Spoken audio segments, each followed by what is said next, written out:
नाजरीन, खबरें अब जम्मू कश्मीर से। पूर्व मुख्यमंत्री और नेशनल कॉन्फ्रेंस के नेता उमर अब्दुल्ला ने बीजेपी पर तंज कसते हुए उन पर चुनाव में जाने से घबराने का आरोप लगाया है। मीडिया से बात करते हुए उमर अब्दुल्ला ने इस बात पर जोर दिया कि भाजपा के पास चुनाव में शामिल होने का साहस नहीं है। और क्या कुछ कहा इन्होंने, आइए आपको सुनाते हैं। हम पहले दिन से कहते आ रहे हैं ये लोग इलेक्शन कराने के मूड में हैं, क्योंकि इनको पता है लोग इनके साथ है नहीं। कश्मीर की बात छोड़िए, जम्मू में भी बीजेपी वाले जो हैं लोगों के हाथ मार खाएंगे, इसलिए इनकी हिम्मत नहीं है। असेंबली तो दूर की बात, अभी तक तो कम से कम सुप्रीम कोर्ट में वो लोकल बॉडीज पंचायतों के इलेक्शन की बात करते आए, अब तो शायद वो भी खा गए।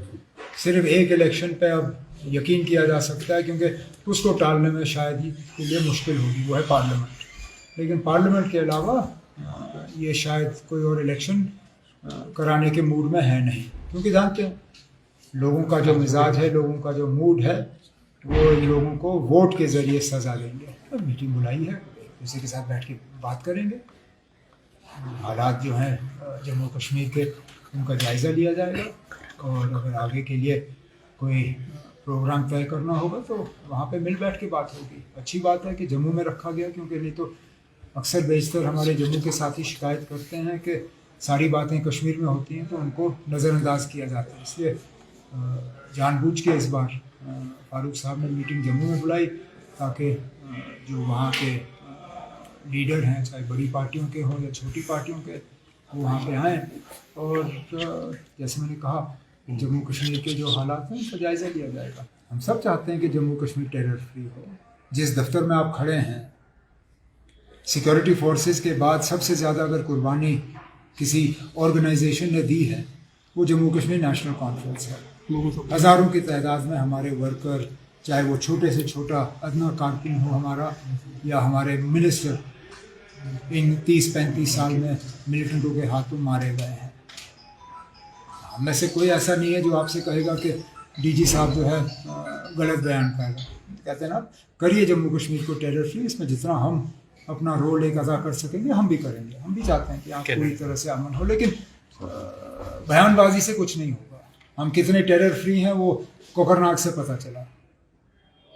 कितने अरसे के बाद इतने सीनियर अफसर, colonel, major, Jammu Kashmir police का डीएसपी, आर्मी का जवान, इस तरह मारे जाना कोई मामूली बात नहीं है।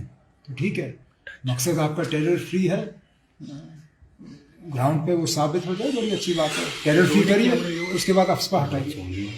बांदीपोरा में गुरेज के कंजलवान गांव में भारतीय सेना की 36 आरआर इकाई ने गुरुवार को गांव के नेताओं के साथ ईद मिलाद उन नबी मनाई, मिठाई बांटी और स्थानीय लोगों को शुभकामनाएं दी। यह उत्सव हर साल दुनिया भर में बड़े उत्साह के साथ मनाया जाता है। समारोह में सेना के कमांडिंग ऑफिसर, सेना के अधिकारी, सरपंच कंजालवान मोहिउद्दीन लोन, सरपंच बागतौर सभी बेगम, पूर्व सरपंच बागतौर रसूल भट्ट, डीओ इजमार्ग और कई गांवों के पीआरआई सदस्यों ने भाग लिया। इस उत्सव में स्थानीय लोगों की भी भारी भागीदारी देखी गई। मीडिया से बात करते हुए इजमार्ग के सरपंच मोहिउद्दीन ने कहा कि यह दिन दुनिया भर के सभी मुसलमानों के लिए अनमोल है। मैं गुलाम रसूल भट्ट एक सरपंच हल्के गुलशनपुरा का हूँ। आज 28 सितंबर 2023 को हमारा एक बहुत अजीम बड़ा दिन ईद मिलाद नबी सल्लल्लाहु अलैहि वसल्लम।